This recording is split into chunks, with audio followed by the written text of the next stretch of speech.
Shalom. Ya, puji Tuhan. Kita kembali untuk minggu ini. Minggu 20 Desember 2020. Kita sudah di ujung tahun ya. Desember minggu ke-20 ini. Kita patut mengucap syukur. Amin ya. Karena kita sudah melewati hari-hari, bulan-bulan di mana tahun ini begitu hebatnya COVID menguasai, sehingga kita harus ekstra hati-hati menjaga kesehatan baik-baik supaya masih bisa tetap sehat, masih bisa merenungkan firman Tuhan. Dan ini kesempatan yang berulang Tuhan kasih kepada kita secara berjamaah untuk merenungkan firman-Nya. Nah, ini kita sudah di tanggal 20 Desember 2020. Sebentar lagi sesuai dengan kalender gereja, yaitu 25 Desember. Waktu itu kita semua orang percaya akan merayakannya sebagai hari peringatan akan kelahiran Yesus, kedatangan pertamanya, dengan kita kenal sebagai peristiwa Natal. Nah, untuk minggu ini kaitannya dengan Natal. Dan saya mau berbicara atau berbagi kepada Bapak Ibu kasih jemaat Tuhan perihal tentang hal-hal yang terbaik, hal yang terindah menyangkut dengan Natal tersebut. Untuk itu tema yang akan saya bagikan minggu ini dan kita bahas, kita renungkan, yaitu bicara tentang Christmas Inspiration. Sekali lagi, Christmas Inspiration atau inspirasi dari Natal. Jadi sesuatu yang terjadi tidak begitu saja, tidak kebetulan. Pasti ada hal-hal menarik di situ yang bisa kita dapatkan kalau kita mau sungguh-sungguh belajar, termasuk dalam peristiwa Natal. Apa yang kita akan belajar? Inspirasi apa yang kita mau ambil di situ untuk menjadi bagian dari apa yang harus kita lakukan di dalam kehidupan kita sebagai orang Kristen, orang yang percaya kepada peristiwa Natal. Itu ya. Nah, saya tidak ambil dari Injil Matius, Markus, Lukas, Yohanes, karena disitulah tercatat dalam peristiwa-peristiwa itu ya. Tapi saya mau ambil di satu bagian surat dari Rasul untuk kita mau lihat. Di situ ada sarinya yang saya mau berbagi dengan kekasih-kasih Tuhan. Apa inspirasi yang terbaik yang kita harus ambil untuk momen Natal tahun ini? Inspirasi Natal, Christmas Inspiration. Apa yang kita harus pelajari di situ? Nah, saya ambil dari surat Paulus kepada jemaat di Filipi. Ya, ini ya, kita menarik. Kita mau lihat sesuatu yang terbaik di sini. Inspirasi apa yang di dalam momen Natal ini kaitannya dengan Filipi? Filipi tentu di sini adalah Filipi 2 ayat 5 sampai 8. Dan ini dasar firman Tuhan yang kita harus renungkan. Filipi 2 ayat 5 sampai 8. Hendaklah kamu dalam hidupmu bersama menaruh pikiran dan perasaan yang terdapat juga dalam Kristus Yesus, yang walaupun dalam rupa Allah tidak menganggap kesetaraan dengan Allah itu sebagai milik yang harus dipertahankan, melainkan telah mengosokkan dirinya sendiri dan mengambil rupa seorang hamba dan menjadi sama dengan manusia, dan dalam keadaan sebagai manusia ia, itu Yesus, telah merendahkan dirinya dan taat sampai mati, bahkan sampai mati di atas kayu salib. Ini yang menjadi dasar firman Tuhan untuk perenungan kita menjelang Natal 25 Desember nanti. Tapi tanggal 20 ini, 20 Desember, perlu kita mulai mengawalinya dan kita mulai meresapinya. Apa sih peristiwa ini? Mari Bapak Ibu kasih sesuai dengan umur Anda. Mulai hitung-hitung, sudah ketemu berapa kali Natal dalam usia Anda, dalam hidup Anda. Lalu refleksi apa? Inspirasi apa? Makna apa? Bagian dari harta kekayaan apa dari peristiwa Natal yang selama Bapak Ibu kekasih, jemaat kekasih, saudara-saudara kekasih menemui hari besar ini dan engkau mengambil maknanya di situ. Tentu setiap minggu kita diperhadapkan dengan tema khotbah yang berbeda-beda, dengan kupasan dari hamba-hamba Tuhan, dari pendeta-pendeta, dari pelayan-pelayan yang berbeda-beda. Tapi mungkin dari setiap tahun pun agak mirip-mirip kan gitu ya. Ya namanya juga judul sama, Natal, Christmas. Tapi tentunya pasti pembahasannya tidak jauh-jauh dari situ. Tetapi kalau kita selektif, kita baik-baik merenungkannya, kita pasti mendapatkan hal penting di situ. Dan itu yang catatan-catatan kita setiap tahun. Saya berharap tahun ini juga ketika Anda mendengar saya berkata-kata sebagai hambanya, Anda pun mulai mempersiapkan catatan-catatan gitu ya. Setidaknya mungkin catatan-catatan yang hampir sama dengan tahun 1-2 yang sudah lewat kemarin, atau yang nanti persiapan dengan masuk tahun kemudian, tahun depan kalau Tuhan masih izinkan kita ketemu lagi di momen yang sama seperti ini. Nah, apa Christmas inspiration, apa inspirasi yang tahun ini kita mau belajar dari peristiwa Natal? Inspirasi itu sama dengan ilham. Ini menurut Kamus Besar Bahasa Indonesia. Jadi inspirasi itu sama dengan ilham. Nah, ilham itu ada 3 arti di sini, 3 makna di sini. Satu itu petunjuk Tuhan, bercaratan petunjuk Tuhan. Yang kedua itu bercaratan pikiran yang timbul dari hati. Dan yang ketiga itu sesuatu yang menggerakkan dalam hati kita untuk berbuat sesuatu. Itu ya, inspirasi sama dengan ilham. Ilham 3 hal yang sudah tadi saya sebutkan berdasarkan Kamus Bahasa Indonesia. Nah, kaitannya dengan inspirasi yang kita mau dapatkan di dalam Natal tahun ini, melalui peristiwa Natal yang sudah terjadi 2000-an tahun silam. Sesungguhnya kalau kita mau baca baik-baik, kita mau pelajari baik-baik, di situ ada hal yang Tuhan mau memberi petunjuk tentang hidup baru bagi kita melalui peristiwa ini. Kan gitu ya. Artinya bahwa Tuhan mau memberikan pemahaman yang benar kepada kita. Untuk apa? Untuk melahirkan perilaku-perilaku hidup yang benar juga. Kan kalau kita memahami sesuatu, kita mau belajar tentang sesuatu yang baik dan benar, kita memahaminya tentunya untuk melahirkan sesuatu yang baik dan benar juga, kan gitu ya. Itu namanya inspirasi, mendapatkan sesuatu di balik, melakukan sesuatu yang terbaik dari di balik sesuatu, dan kita mau menggunakan itu, mau melakukan itu. Itu namanya inspirasi dari sebuah atau dari sesuatu. Nah, pertanyaan untuk masuk kepada jawaban ini, inspirasi apa? Lewat peristiwa Natal yang sudah berulang kali kita merayakannya dalam peringatan tentang kebenaran peristiwa Natal. Apa pemahaman atau apa makna hidup yang benar tersebut berdasarkan peristiwa Natal? Saya ulangi pertanyaan ini untuk menjawab atau untuk kita mendapatkan inspirasi dari Natal.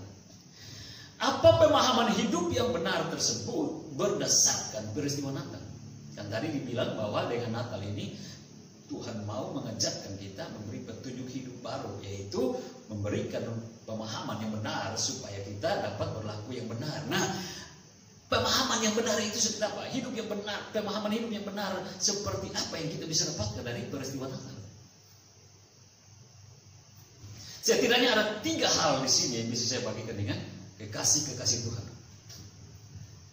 Inspirasi atau apa yang kita dapatkan sebagai pemahaman hidup yang benar dari peristiwa Natal yang kita sudah seringkali rayakan itu.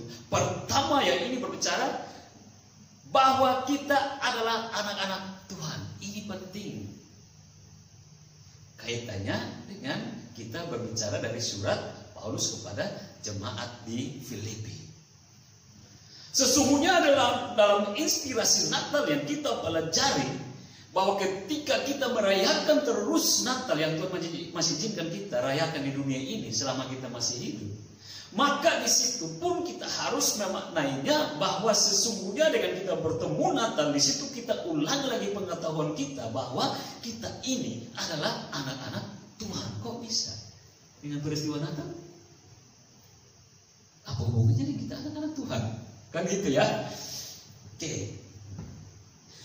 Di dalam di dalam Filipi 2 pasal 6a, di situ kan jelas dikatakan bilang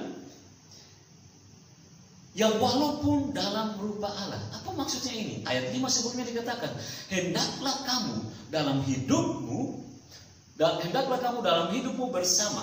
Jadi kita semua yang percaya ini, kita taruh dalam hidup kita secara bersama pengetahuan kita, bahwa hendaklah kita harus menaruh pikiran dan perasaan yang terdapat juga dalam Kristus Yesus. Artinya begini, kita sebagai orang yang percaya, hendaklah seluruh kehidupan kita harus bertautkan dan harus berpadangan dengan apa yang Yesus buat dalam kehidupannya. Contoh, anak yang baik,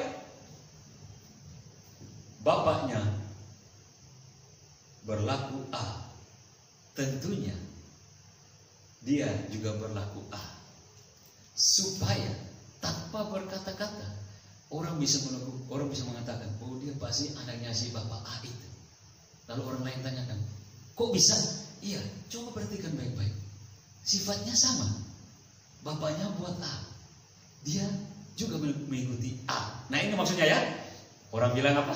Buah jati tidak jauh dari pohon kan? Artinya seluruh karakter sifat dari seorang anak sama dengan bapaknya. Karena apa? Diturunkan dari bapaknya. Bapaknya penjahat, bisa jadi anaknya juga penjahat. Tapi kalau bapaknya baik, bisa jadi anak juga baik. Itu pepatah yang bisa benar. Buah jatuh tidak jauh dari pohon.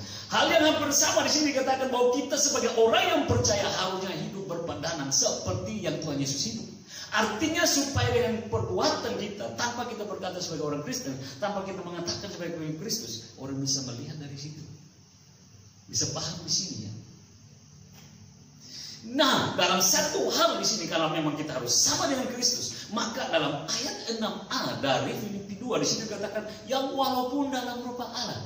Nah, kalau kita sama dengan Yesus, harus sama dengan Yesus. Yesus adalah anak Allah yang dalam rupa Allah. Maka kita juga ketika percaya kepada Dia, kita teradopsikan menjadi anak-anak Tuhan. Kan nggak mungkin kita percaya kepada Yesus, kita melakukan kehendaknya, kita disebut anak iblis. Kan gitu ya, terbalik. Tapi kalau kita melakukan kehendaknya, kita hidup seperti yang Dia hidup, tentunya ini kan paralel, tanpa berkata, dari karakter, dari sifat dan perbuatan, menunjukkan bahwa kita anak-anak Tuhan. Di sini dulu ya. Nah, ini tadi saya bilang, dari momen Natal kita harus tahu di sini posisi diri kita seperti apa. Kan gitu ya. Dengan melihat semua dari rangkaian peristiwa Natal itu, dan kita masuk dalam surat Filipi 2, sesungguhnya ketika kita memperingati kebenaran kelahiran Yesus, saat itu juga sebenarnya kita menyatakan kita ini anak-anak Yesus, anak-anak Tuhan. Salah satu indikasi, kan orang mau tanya, kalau begitu kebenarannya di mana? Kalau udah tanya kebenaran di mana, apa benarnya? Itu bisa tentang indikasi kan gitu. Kita bisa jawab, jangan pakai otak kita, bisa meleset, menyimpan dan sesat. Pakai kebenaran firman Tuhan yang menjelaskan tentang hal itu. Salah satu indikasi kenapa saya memberanikan atau kita orang-orang percaya orang Kristen beranikan diri mengatakan bahwa kita ini anak Tuhan. Karena Yesus yang lahir adalah dalam rupa Allah. Nah, kalau Dia dalam rupa Allah, maka kita yang percaya kepada Dia, pasti kita juga di dalam kemuliaan Dia. Kita menjadi anak-anak Dia, anak-anak Tuhan. Indikasi ini di dalam kebenaran firman Tuhan terjawab di mana? 1 Yohanes 3 ayat 1. Lihatlah betapa besarnya kasih yang dikaruniakan. Lihatlah betapa besarnya kasih yang dikaruniakan Bapa kepada kita, sehingga kita disebut ya, anak-anak Allah. Dan memang kita adalah anak-anak Allah. Alasannya kok bisa? Selanjutnya, karena itu dunia tidak mengenal kita, sebab dunia tidak mengenal Dia. Hal yang simpel, yang sederhana, yang bisa membuat perbedaan kita dengan dunia. Kita berani mengatakan bahwa kita adalah anak-anak Allah atau anak-anak Tuhan. Indikasinya bisa terlihat dalam 1 Yohanes 3 ayat 1. Adakah dunia merayakan Natal? Ini yang sederhana dulu ya. Adakah orang-orang dunia merayakan Natal? Jangan merayakan dulu. Adakah mereka percaya tentang Natal? Sesungguhnya itu tidak masuk dalam logika mereka dan mereka tidak percaya. Anda percaya? Saya percaya. Menurut 1 Yohanes 3 ayat 1, dunia tidak percaya, maka orang-orang dunia tidak masuk dalam bagian dari anak-anak Tuhan. Tetapi mereka yang percaya adalah anak-anak Tuhan, percaya kepada peristiwa yang benar yang dikerjakan oleh Tuhan sendiri. Ini yang harus membanggakan kita. Ini inspirasi supaya kita tidak lemah, supaya kita tidak terpaksa merayakan Natal, supaya kita tidak bersungut-sungut merayakan Natal. Jangan salah, kita merayakan Natal dalam momen memperingati, sesungguhnya di situ mengatakan bahwa engkau anak Allah. Karena itu harus semangat, harus sukacita dan harus bersungguh-sungguh, karena itu membuktikan engkau anak Allah yang merayakan Bapamu yang adalah Allah sendiri di dalam pribadi Yesus. Karena itu engkau, guys, Tuhan yang masuk dalam panitia Natal dimanapun, baik di gereja kita atau di gereja mana, kalau kesempatan dengan ini, jangan engkau malas-malas, jangan bersungut-sungut menjadi panitia. Tetap sukacita, ada persoalan tetap sukacita. Karena apa? Engkau telah membuktikan engkau sebagai anak Allah yang mempersiapkan suatu kepanitiaan untuk merayakan kelahiran Bapamu dalam kapasitas manusia yang sudah terjadi 2000 tahun yang lalu. Mengingat kembali. Ini kan membanggakan kan? Jadi sebagai panitia Natal, kita bersyukur kan gitu ya. Bersuka cita karena kita merayakan kelahiran Dia 2000 tahun yang lalu. Mengingat kembali. Tidak saja panitia Natal, tapi semua umat percaya. Jangan karena tidak punya pakaian baru, kue kering, kue basah, minuman di rumah disediakan, lalu mulai loyo, tidak bersemangat. Aduh, Natal kali ini saya kurang bermakna karena kekurangan, apalagi pandemi. Salah. Bukan situasi itu yang harus membuat engkau bahagia. Sesungguhnya engkau harus memahami bahwa engkau anak Allah, sehingga kita bertemu dengan Natal menjadi sukacita tersendiri, karena engkau membuktikan engkau anak Allah dan merayakan Tuhanmu pada waktu Dia menjelma menjadi manusia. Engkau rayakan kembali tahun ini. Itu alasannya. Ini makna dari inspirasi yang harus kita paham. Supaya tetap semangat. Bertemu Natal itu bertemu suatu sukacita, kegembiraan, kebahagiaan. Karena makin dibuktikan kita ini anak Allah. Dunia tidak mengenal ini. Orang-orang dunia, orang tidak percaya, tidak merayakan ini. Karena mereka tidak percaya. Tapi Yohanes bilang kita anak-anak Allah yang percaya bahwa peristiwa ini benar. Amin ya. Ini buat kita semangat. Karena kita mengenal Dia, Yesus, sebagai Allah yang yang datang ke dunia ini dalam rupa manusia, sama seperti kita.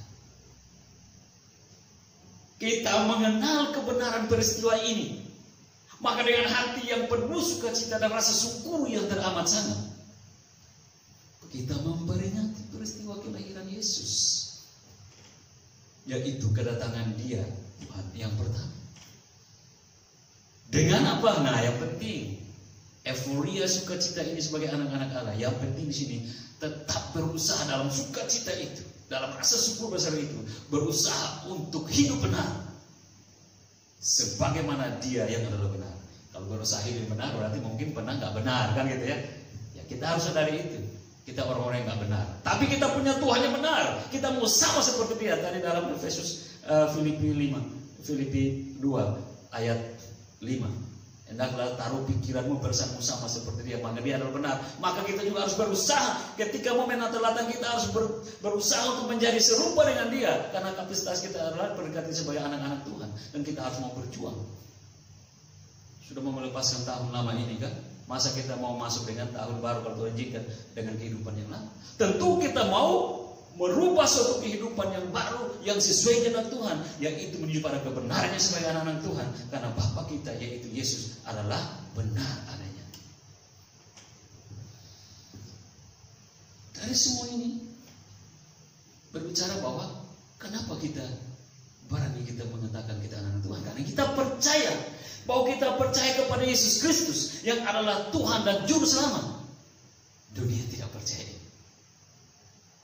Galatia 3:26, Sebab kamu semua adalah anak-anak Allah. Kok bisa alasnya apa? Karena iman di dalam Yesus Kristus. Jadi poin ketika kita merayakan Natal sungguh-sungguh kita percaya bahwa Yesus yang adalah Allah itu sudah datang dalam inkarnasinya, dalam jelmaannya sebagai manusia, dan kita percaya itu. Sementara mereka nggak percaya, saat itu kata Galatia kita menjadi anak-anak Allah karena kita percaya kepada peristiwa yang dibuat oleh Allah sendiri dalam diri Yesus. Saya ulang-ulang ya biar bisa memahami ya. Ada dua hal di sini membedakan kita dengan dunia, yang membedakan antara anak-anak dunia dan anak-anak Allah. Satu yang buat kita luar biasa di sini. Sementara orang lain masih menantikan kedatangan Sang Mesias yang dijanjikan di dalam kitab para nabi, kita yang gak ada apa-apanya ini, yang orang bilang bodoh, orang bilang lemah, orang kecil, tapi kita percaya bahwa Mesias itu sudah datang dan itu benar, berdasarkan atau sesuai dengan berita Injil. Ya, ini perbedaannya. Engkau anak Allah, engkau anak Tuhan, karena engkau percaya berdasarkan apa yang dikatakan oleh Injil. Sementara orang lain masih menantikan dia, si Mesias itu datang. Telat, Yesus sudah datang 20 tahun yang lalu, dan kita yang gak ada apa-apanya ini bisa percaya kita anak Tuhan. Yang kedua yang membedakan kita dengan dunia ini, sementara orang lain atau dunia ini menolak keras untuk tidak percaya bahwa Yesus Kristus itu adalah Allah yang menjelma menjadi manusia dan sudah datang dengan kelahirannya yang ajaib melalui perawan manusia, makin membuat mereka tidak masuk akal. Bagaimana mungkin seorang lahir dari perempuan yang perawan? Mereka tidak tahu. Alkitab mencatat jelas karena bayi itu dikandung oleh karena kuasa Roh Kudus. Roh Kudus menaruh janin itu di dalam rahim perawan Maria. Berbicara sampai jauh ini dunia tidak akan paham, tapi kata Yohanes 1 Yohanes 3 ayat 1, kenapa kita bisa paham? Kasih karunia Tuhan ada pada kita, yaitu iman. Dan ketika kita beriman akan kebenaran yang tidak masuk akal bagi manusia ini, kita adalah anak-anak Tuhan. Menarik kan? Lalu karena mereka tidak percaya, tidak mau percaya, dan mereka mau menolak untuk tidak percaya, mereka mulai berkata bahwa itu semua cerita bohong orang-orang Kristen dan tidak masuk akal. Tapi kita tetap percaya bahwa peristiwa Natal itu, Christmas itu adalah benar adanya.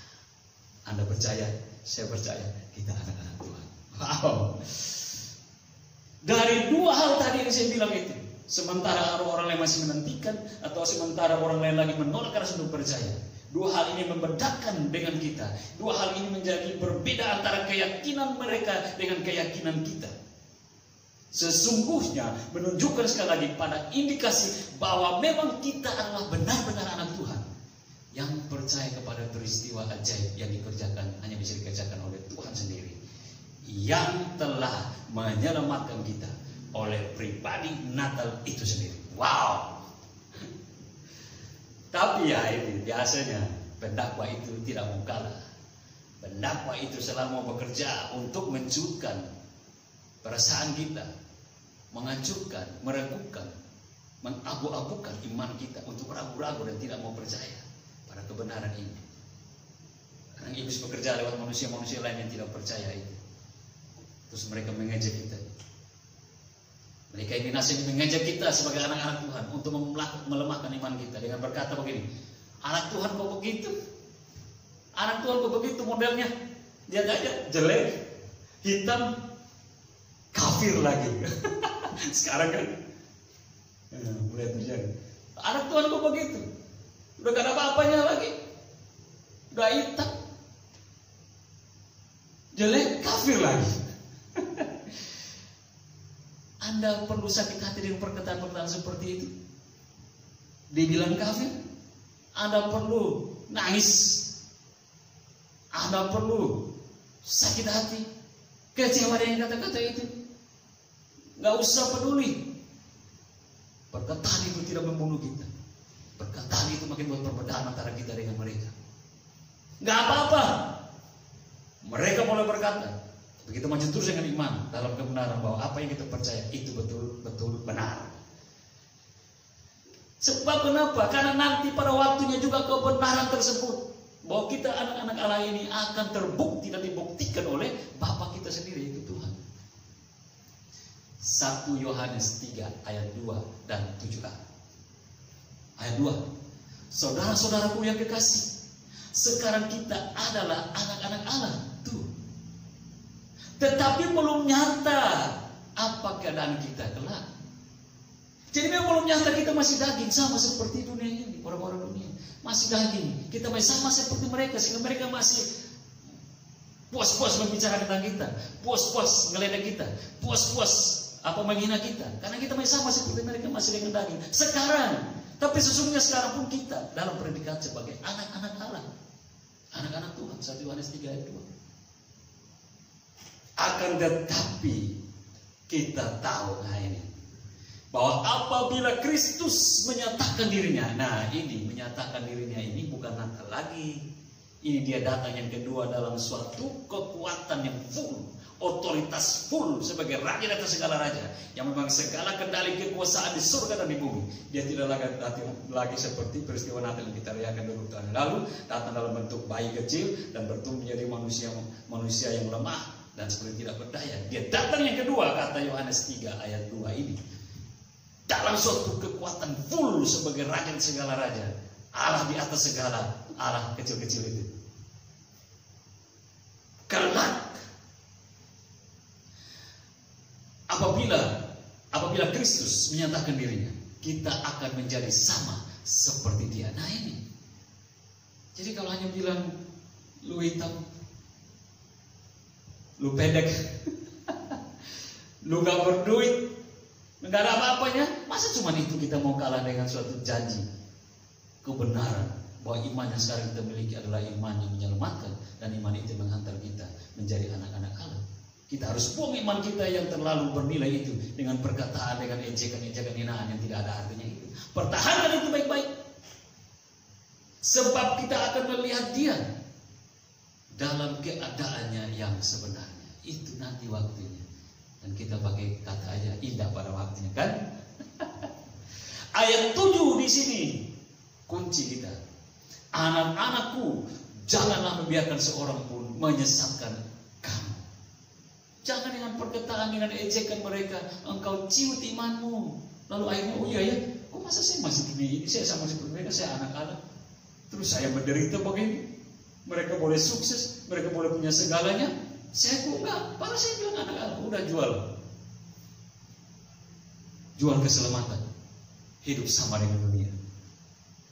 Anda celaka karena Anda buat kecelakaan sendiri, bukan salahnya Tuhan. Sekarang masanya engkau mempersiapkan diri. Tantangan boleh datang, tapi jangan sampai hilang imanmu. Percayalah, dengan merayakan Natal, engkau bagian dari kehidupan anak-anak Tuhan. Karena hanya anak-anak Tuhan yang percaya tentang peristiwa Natal itu. Dunia tidak percaya. Itu pertama, kuatkan imanmu dan naikkanlah segala ucapan syukur dengan hati yang penuh sukacita. Karena bertemu Natal, maka kita makin ingatkan lagi, kita anak-anak Tuhan yang merayakan kelahiran Tuhan kita dalam jelmaannya sebagai manusia 2000 tahun yang lalu. Kedua, apa pemahaman hidup yang benar berdasarkan peristiwa Natal yang Tuhan mau kita refleksikan itu menjadi suatu inspirasi yang benar di tahun ini. Inspirasi yang kedua dari Natal ini berbicara tentang apa? Hidup dengan kasih yang rela berkorban. Ayat 6b sampai 7 dalam bacaan Filipi tadi. Tidak menganggap kesetaraan dengan Allah itu, atau dari ayat 6 aja, 6 full ya, yang walaupun dalam rupa Allah, tidak menganggap kesetaraan dengan Allah itu sebagai milik yang harus dipertahankan, melainkan telah mengosongkan dirinya sendiri dan mengambil rupa sama seperti kita, seorang hamba. Nah, dari sini kita bisa lihat inspirasinya yang Tuhan hendak ajarkan kepada kita, yaitu ketika bertemu momen Natal, maka Tuhan mengajarkan kepada kita, haruslah engkau hidup dengan kasih yang rela berkorban. Pelajaran menarik 6 sampai 7a. Ini kerelaan yang luar biasa, pengorbanan yang luar biasa, dan tidak ada yang bisa melakukan hal ini selain Allah di dalam pribadi Yesus. Mengapa? Mengapa? Oh, mengapa? Karena walaupun dalam rupa Allah loh, artinya dia Allah sendiri. Dia mau meninggalkan semua itu, kemuliaannya ditanggalkan. Bukankah ini pengorbanan? Dan ini rela berkorban. Hendaklah kita anak-anaknya ketika bertemu Natal, termasuk Natal tahun ini, ada inspirasi yang dari Tuhan Yesus ajarkan kepada kita. Biarlah kita hidup dalam kasih yang rela berkorban. Terjadinya pertikaian, perkelahian, dan pembunuhan, persoalannya karena manusia membiarkan dirinya dikuasai hawa nafsu. Ini hawa nafsu sebenarnya ini sudah bersilang jalan dengan kasih yang rela berkorban. Yakobus 4 ayat 1. Dari manakah datangnya sengketa, pertengkaran di antara kamu? Bukankah datangnya dari hawa nafsumu yang berjuang di dalam tubuhmu? Jadi alasan terjadi perkelahian, percederaan, benci, iri, dengki, sampai ke pembunuhan. Alasannya cuma satu. Karena ada hawa nafsu yang hidup di sini, bekerja di sini, menggerakkan tangan, kaki, mulut semua untuk menyerang orang lain. Hawa nafsu itu. Tapi Yesus mengejarkan dalam hal yang kedua, melalui Natal, inspirasi yang bisa kita ambil jauh dari semua hawa nafsu itu, yaitu hidup dengan kasih yang rela berkorban. Dari mana kita bisa tahu? Mari kita perhatikan itu. Allah dalam pribadi Yesus Kristus melalui peristiwa Natal, Ia mau mengajarkan bahwa hawa nafsu hanyalah melahirkan kehancuran. Terjadi perang dunia 1, 2, dan mungkin kalau ada 3 lagi. Itu karena hawa nafsu. Semua mempertunjukkan bahwa dia negara paling hebat, paling berkuasa, menciptakan segala alam mutakhir. Dan maksud apa? Untuk menghancurkan yang lain, merampas yang lain, merampas harta kekayaan negara yang lain, dan itu menjadi harta miliknya. Itu baru satu hal, dan menghancurkan dunia, kan gitu.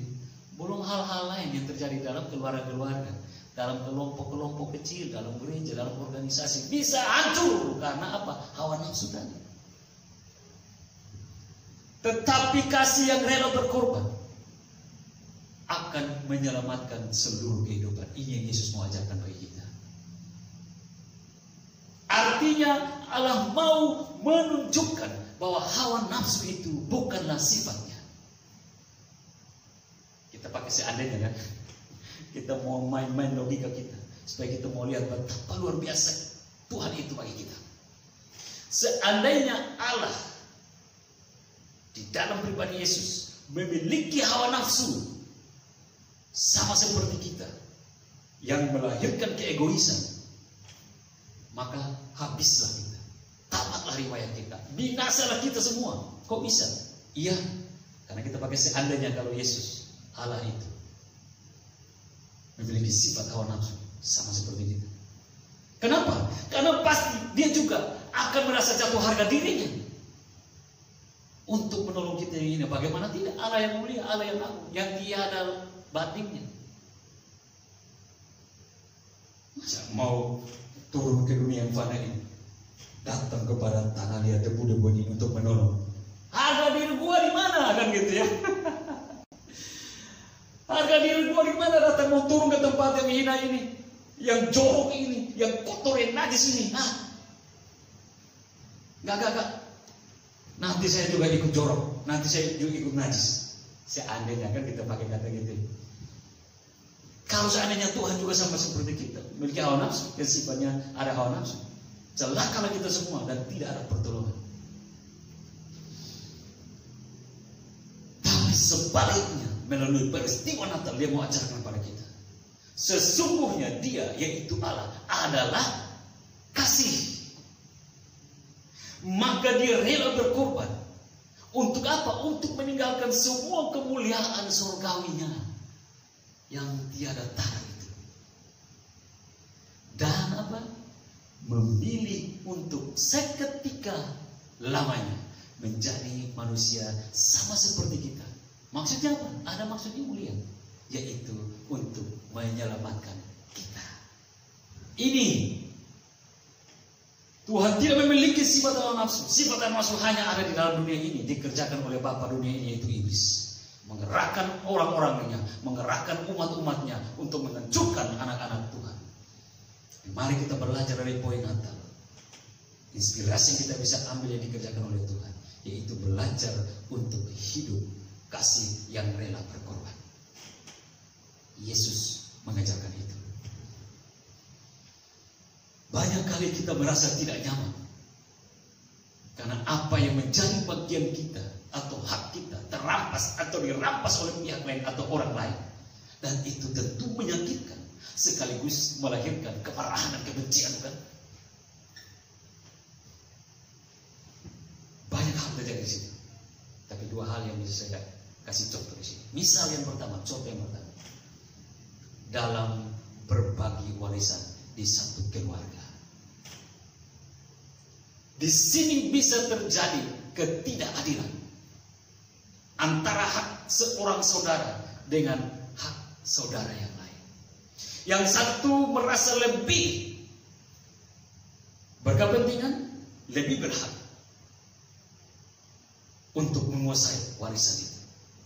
Nah, kalau sudah ada yang merasa begitu, itu dikuasai hawa nafsu, orang lain pasti apa? Tersingkirkan. Saudara yang lain pasti tersingkirkan karena dia merasa dia paling berhak. Ini hal-hal yang selama ini hidup yang terjadi di dunia. Itu terjadi karena apa? Hawa nafsu. Hati-hati di antara kita yang mungkin ini sedang terjadi. Engkau sementara terjerumus pada roh hawa nafsu. Kalau engkau tidak bersifat adil di dalam hal membagikan segala sesuatu, entah itu warisan atau apapun, bagian orang lain apapun itu, entah engkau engkau pengusaha, engkau punya bawahan. Kalau engkau gajilah secara adil. Jangan engkau memakan tenaganya lebih hebat dan gajinya engkau kecilkan. Dan lain sebagainya. Bisa terjadi ketidakadilan di sini. Dan kalau engkau ada dalam posisinya, hati-hati. Dosa atau roh hawa nafsu sementara menguasai Anda. Dan ini bukan bagian dari sifat anak-anak Tuhan. Karena Tuhan tidak memiliki hawa nafsu. Sifat Tuhan bukanlah hawa nafsu jalannya. Tapi kasih yang rela berkorban. Misal yang kedua. Contoh yang kedua. Sebagai warga negara yang sah, memiliki hak yang sama dengan warga negara lainnya, itu pastikan dan diatur. Kalau negara kita diatur di dalam aturan undang-undang dasar, kan gitu. Namun dalam praktek kenyataan kehidupan keseharian, ada hal-hal tertentu menyimpang dari aturan-aturan yang ada. Contoh dalam kehidupan beragama, menjalankan beragama, Alkitab. Undang-undang menyatakan bahwa semua warga negara memiliki hak yang sama.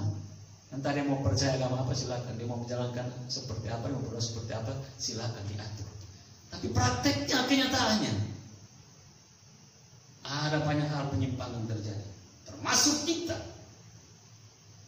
kekristenan dalam menjalankan mengalami ketidakadilan dengan berbagai aturan-aturan tambahan.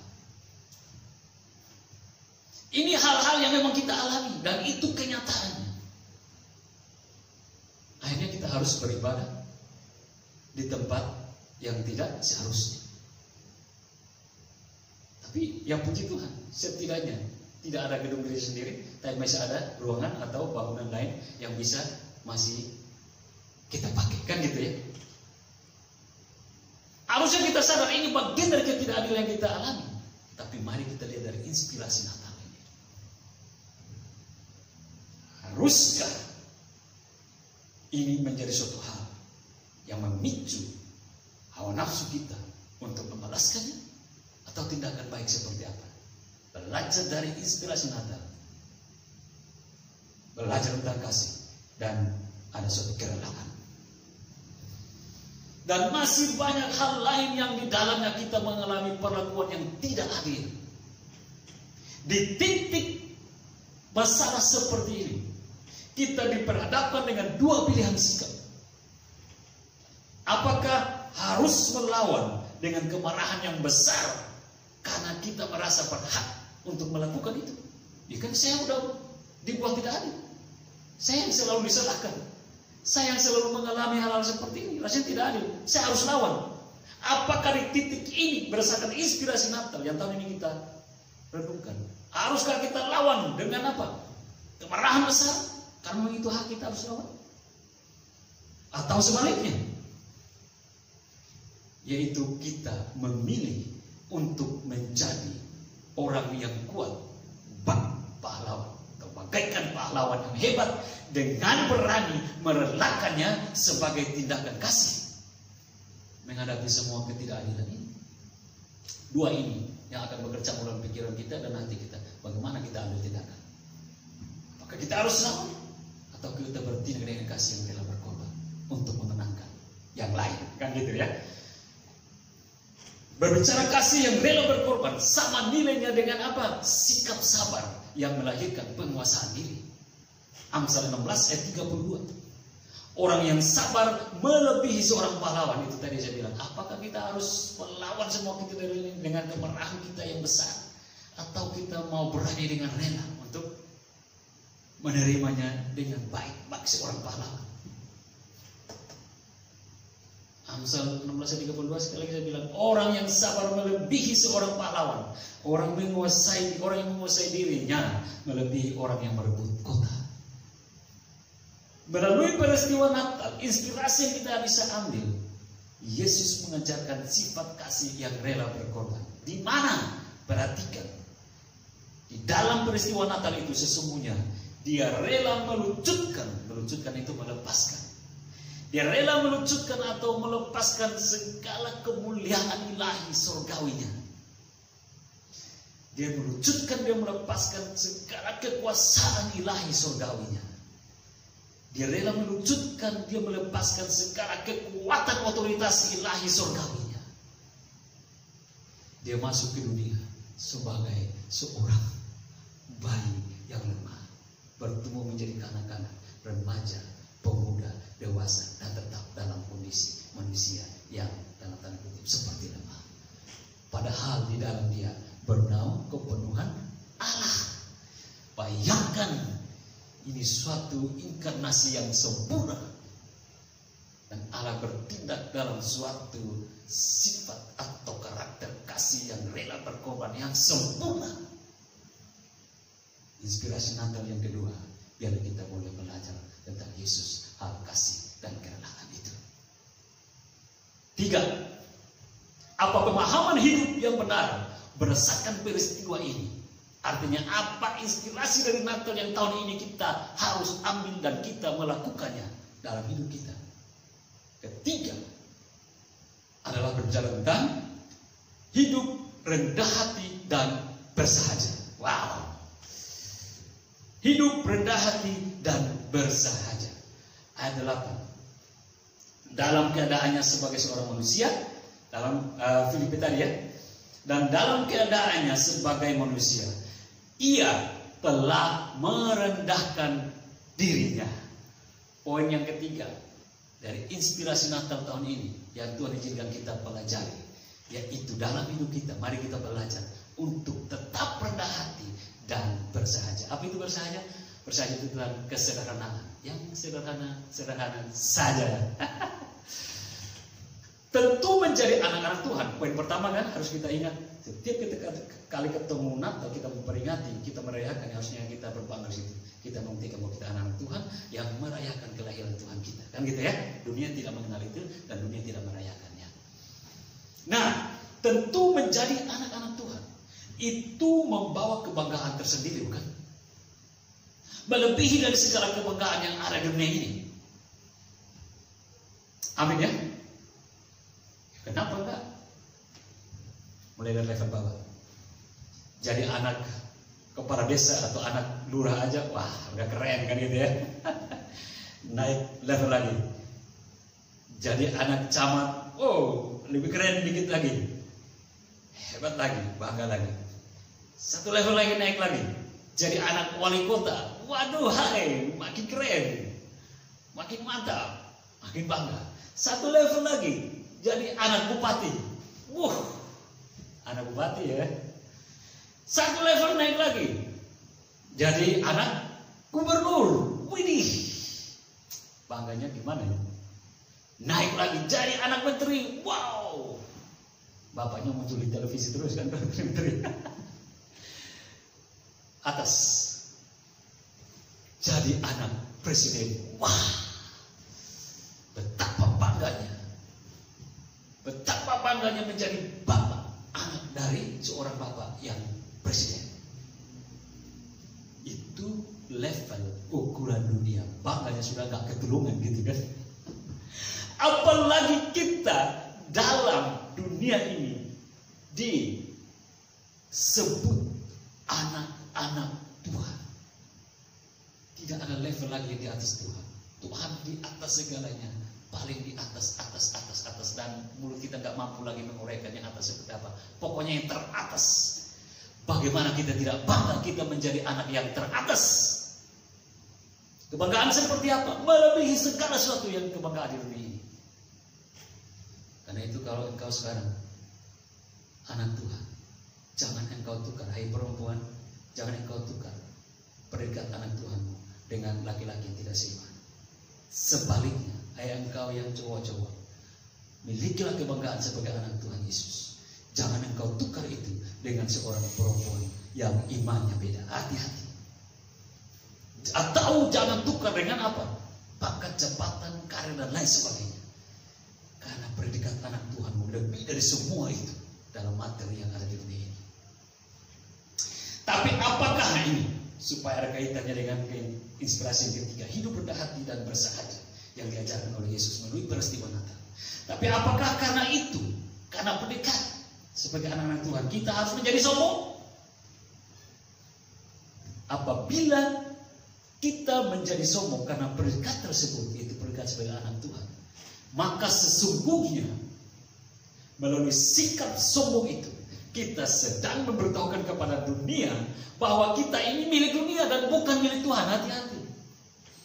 Kalau engkau bilang engkau anak Tuhan, tetap rendah hati, bersahaja, sederhana tampilanmu, dan orang tidak mengukur dari tampilan duniawi ini. Tapi ketika orang lihat engkau hidup baik, ini maksudnya orang bisa melihat ada indikasi atau ciri-ciri anak Tuhan di situ. Kan gitu ya. Menarik ini. Sebab sesungguhnya melalui sikap sombong itu tadi, kita membuktikan bahwa kita bukan anak Tuhan, tapi kita anak dunia. Karena dunia ini yang memiliki kesombongan itu, bukan Tuhan. Dunia ini memiliki hawa nafsu, bukan Tuhan.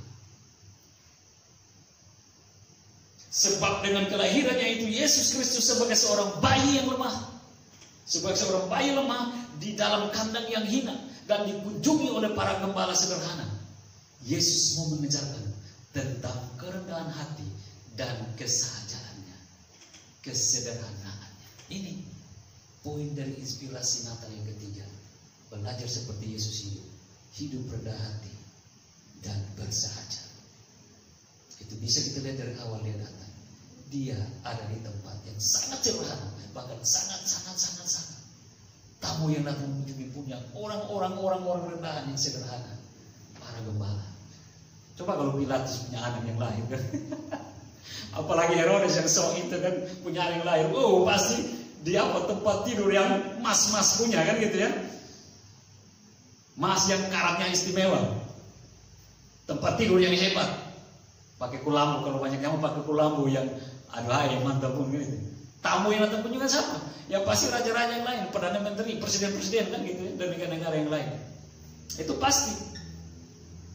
Yesus raja di atas segala raja, merendahkan diri sempurna, seperti Filipi 2 ayat 8 menuliskannya.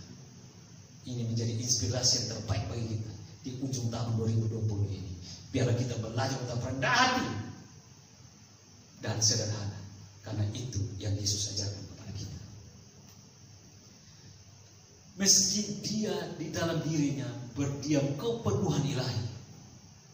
Kolose 2 ayat 9.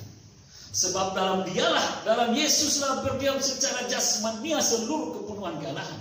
Bayangkan, di dalam dirinya itu ada ilahinya sempurna. Tapi dia tidak mau sok-sokan. Dia tidak mau sombong, tapi dia tak rendah hati, belajar rendah hati dan sederhana. Karena dia tidak merasa jijik mau ada di palungan. Oke, silakan. Palungan yang kotor, yang jijik itu. Ataupun dia tidak risih dikunjungi atau ditemani oleh orang-orang miskin, orang-orang sederhana, yaitu para gembala yang mungkin bau tengik karena tidak mandi, kan gitu ya. Yesus tidak merasa jijik, tidak merasa risih. Itu sekarang punya sedikit aja, baru turun dari mobil, ketemu orang yang tidak yang mungkin dianggap kelasnya beda, lewat aja, paling mau masuk gereja. Ada orang-orang gitu mungkin selama kurang status ekonomi atau jabatan tidak sama seperti dia, lewat aja, ketemu nanti sama-sama, yang mungkin selevel, shalom pagi, ngomong kosong, padahal yang lain yang ada di dekat dia, di samping dia, ketemu dengan dia lewat aja. Nanti baru mulai buat status paling rohani, omong paling sok rohani, paling kudus. Prakteknya ada orang yang mungkin dia anggap tidak seukuran dengan dia lewat aja begitu. Gak usah ngomong siapa, kita lihat aja kan gitu ya. Kalau ada pada kita, termasuk saya, kita bertobat rame-rame kan gitu ya. Ini masih dalam berusaha untuk hidup benar di dalam inspirasi momen Natal ini. Yesus tidak merasa jijik itu semua. Meski yang datang orang-orang miskin kepada dia menyambutnya, dia menerimanya. Supaya apa? Ada kesempatan orang-orang miskin ini diangkat, dipulihkan, perasaannya, psikologinya, kegembiraannya lahir karena ada perhatian dari orang-orang lain. Kan itu. Sudah melihat orang miskin, sudah melihat orang sederhana, sudah melihat orang yang tidak ada apa-apanya, makin kita ejek, selesai orang itu. Tapi kalau kita datang dengan kasih, kita juga membuat diri levelnya sama. Meski kita banyak uang di dompet, uang di tabungan, punya segala macam, mobil mewah, rumah besar, lain sebagainya, tapi kita rendah hati, orang itu tersanjung. Dia kecil tapi dia merasa besar. Mengapa? Karena ada saudaranya yang kaya, yang hebat, mau mengasihi dia. Itu menyelamatkan orang lain, kan gitu maksudnya ya. Kesederhanaan Yesus pun juga bisa diketahui dalam Matius 8 ayat 20. Di situ dikatakan bahwa Yesus berkata kepadanya, artinya ada seorang ahli Taurat mau ikut Yesus. Guru, aku mau ikut kamu. Yesus bilang apa? Yuk ke sini ikut saya. Nanti kau tidur di tempat yang enak, nanti kau makan yang enak, dan nanti kau menikmati semua yang enak ya. Yuk sini. Tapi apa dalam Matius 8:20 Yesus mengatakan apa? Serigala mempunyai liang dan burung mempunyai sarang, tetapi anak manusia tidak mempunyai tempat untuk meletakkan kepalanya. Artinya begini, kalau engkau mau ikut aku, engkau mau datang, engkau mau jadi anakku, mari jangan hitung-hitungan materi, ikutlah. Memang perkataan Yesus tidak langsung menjelaskan tentang dia memberikan jaminan materi itu. Tapi asal engkau ikut dengan tulus setia sesuai dengan kehendaknya, itu semua materi akan mengikuti. Bukankah itu tercatat dalam Matius 6 kan gitu? Cari dahulu kerajaan Allah, semua yang dicari dunia akan ditambahkan kepadamu. Ini makanya waktu orang mau datang kepada Yesus, dia tidak langsung bilang, oh sini pasti yang kau cari akan dapat di sini. Kau mau cari apa? Uang kan? Kau mau cari makan kan? Kau mau cari jabatan kan? Sini, ada pada sini. Tidak, Yesus tidak mau dapat mengikuti cara begitu. Yesus malah langsung tantang. Kamu ikut aku? Di sini gak ada apa-apa. Aku aja tidur gak ada tempat. Mengapa Yesus mengatakan begini? Karena Yesus dalam kehidupannya kesehariannya bahkan untuk seperti tidur pengkurang. Karena di dalam kehidupannya hanya untuk bekerja mencari jiwa. Ini kesederhanaan yang Yesus tunjukkan. Kesahajaan dan kerendahan hati. Tidak mempertontonkan segala kepunyaan. Tidak menunjukkan bahwa dia orang kaya, dia orang hebat. Tapi Yesus menunjukkan kesederhanaannya. Di situ letak kemenangan, kekuatan, dan banyak orang mengikuti dia. Semua itu Yesus rela lakoni atau Yesus rela melakukannya. Hidup rendah hati dan sederhana. Hanya untuk sebuah maksud mulia. Yaitu apa? Yaitu untuk menyelamatkan kita yang hina. Dia menjadi hina supaya kita menjadi mulia, kan gitu. Dia menjadi miskin supaya kita menjadi kaya. Itu catatan firman Tuhan. Dan sekaligus untuk apa? Untuk menghancurkan dunia dengan segala kesombongannya dan dengan segala kenajisannya. Itu maksudnya.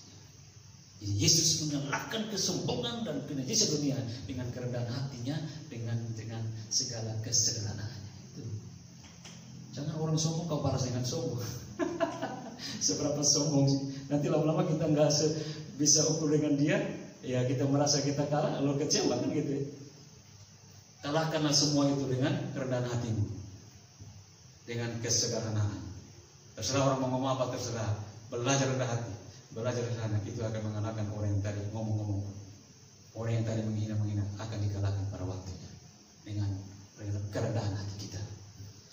Kalau Yesus saja yang mulia, yang agung, yang berkuasa dan adalah Allah itu sendiri, mau rela menjadi pribadi yang rendah hati dan bersahaja, bagaimana dengan kita, anak-anak?